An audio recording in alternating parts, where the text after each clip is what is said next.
Welcome back. I'm Aladdin Love. Time for major stories. On a day when Jamaica reflects on its rich heritage of heroism, a new generation of heroes are being asked to rise up and protect something upon which life itself depends. Joel Croskill has the highlights of the Prime Minister's Heroes Day address to the nation in this report.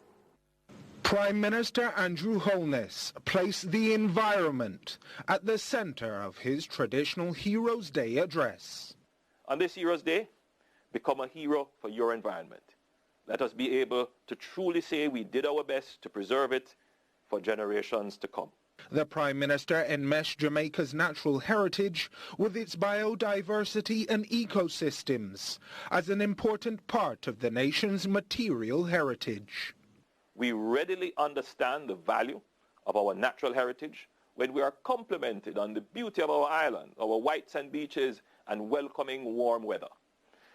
We come to an even greater understanding when we consider that our tourism product and the economic activity around it heavily depends on our environment and climate. He noted that the government is committed to implementing policies that mitigate and adapt to the effects of climate change and the economic resilience needed to deal with those circumstances. We have also sought to climate-proof our economy by developing financial responses that would reduce the need for borrowing in the event of a catastrophic natural disaster. This includes the reinstitution and funding of the National Contingencies Fund, with $2 billion Jamaican dollars set aside from this year's budget. The Prime Minister also spoke of a practical suggestion for those who wish to help safeguard the environment. I encourage all Jamaicans to plant a tree in your surroundings today and add your voice and action to the millions of enlightened citizens around the world mobilized individually in their locale to protect and preserve their environment and build resilience to climate change. This will be the greatest heritage we bequeath to our children. We must truly be a nation that takes responsibility, starting with each of us. Joel Croskill for CVM Live. For almost a month, residents of Augustown and its environs have been calling out for the return of their water supply. Simple day-to-day tasks are now a major headache. Councillor for the Papine Division, Venetia Phillips, blamed in part the allegedly shoddy work of the NWC for the predicament. Here's Joel Croskill once more. There's a certain irony to the predicament residents of Augustown have found themselves in for the past few weeks, as despite being one of the closest communities to the 700 million gallon capacity of the Mona Reservoir, they are without water in their pipes. Residents say they have had to rely on the kindness of the University of the West Indies. Over university campus we have to go for the water. We can't go over there all the while. Sometimes the security them so tight we have to have big water. When the truck come we not get none. Why is that? Them not giving none. Them not giving none. Don't give you any, what do you mean? The truck don't stop at we gate. If the team stop at we gate, them tell we say at the gate they figure and the figure they so I figure they so. Less than a week ago, the NWC announced that it would be lifting water prohibitions around the island. However, Councillor for the Papine Division, Venetia Phillips, has another grouse with the work of the National Water Commission.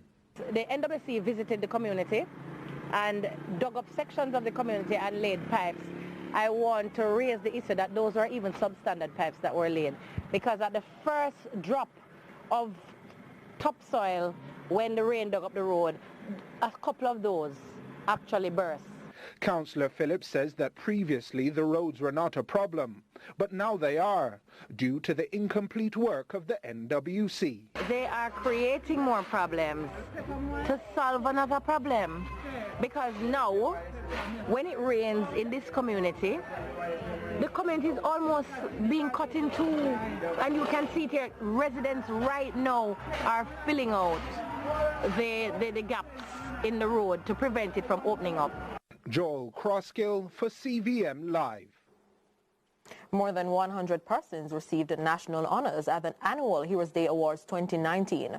For the first time due to inclement weather conditions, this ceremony was held under an enclosed tent at King's House. These civil honors may be conferred on any distinguished citizen of Jamaica or another country who has achieved eminent local or international distinction in areas including science, the arts, and literature, among others. Robian Williams has a report.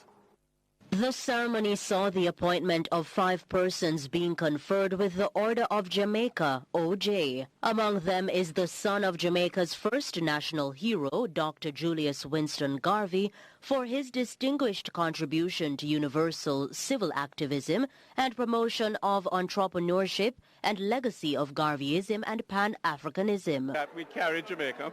I think all of us abroad identify with Jamaica and carry the culture of fighting for freedom and fighting for our own space in the international arena. So I've been pleased to do that in terms of my own self, as well as to carry forward the legacy of my father in terms of Pan-Africanism and his contribution to African people all over the world. Also honored Order of Jamaica is Lester Michael Henry for his 40 years of distinguished public service, political representation, and public policy development. It's the many rivers that I've had to cross and the many more rivers which I still hope to cross. But I really am very honored and very pleased at the recognition of the country, and hopefully we'll continue to follow Garvey's thing of freeing our minds. For her outstanding contribution to Jamaican music and by extension Brand Jamaica, Rita Marley also received the 5th highest national award. Sean Paul was conferred with the Order of Distinction in the rank of Commander CD for his global popularity and promotion of reggae music. From the beginning of music for me, I just wanted to be recognized here in my own hometown, and so this is a very surreal moment for me. Nelson Chris Stokes received his Order of Distinction in the rank of Officer for his contribution to the development of sport in Jamaica. Stokes made history in 1988 being a part of the bobsled team that qualified for Jamaica's first ever Winter Olympic Games in Calgary, Canada. He now serves as first Vice President of the Jamaica Olympic Association. I'm glad for it, and it actually encourages me to do more, to help more youngsters get into sport, to do well on the field of play, and also to use sport to do well in their lives.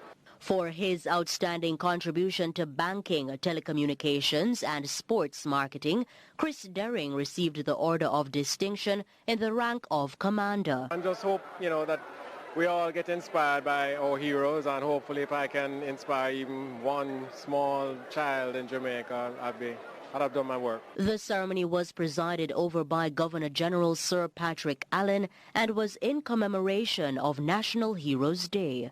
Robian Williams for CVM Live.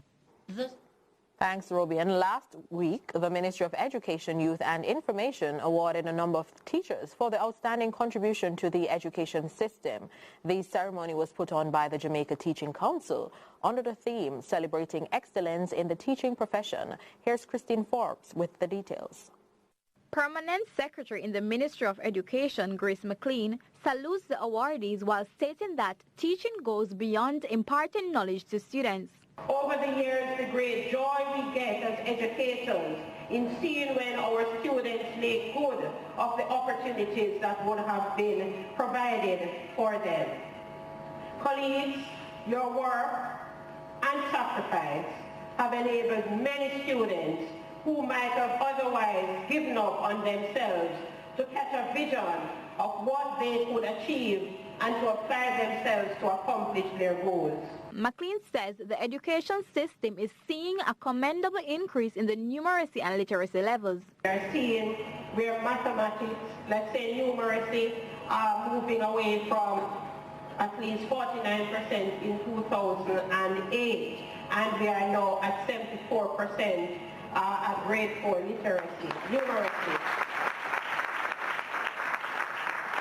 We have also seen where literacy has moved from about 60% and now we are at 83%. So indeed, we are indeed making progress in education. She says the ministry has implemented a number of initiatives to create growth in the education system. Developing new and alternative pathways for education, introduction of the National Standards Curriculum, improving equitable access up to the end of grade 13, focusing on lifelong learning, and ensuring that we have a responsive education ministry that is focusing on improving the educational achievements of our children. Christine Forbes, CVM Live. We'll take a break. We'll have more major stories when we come back.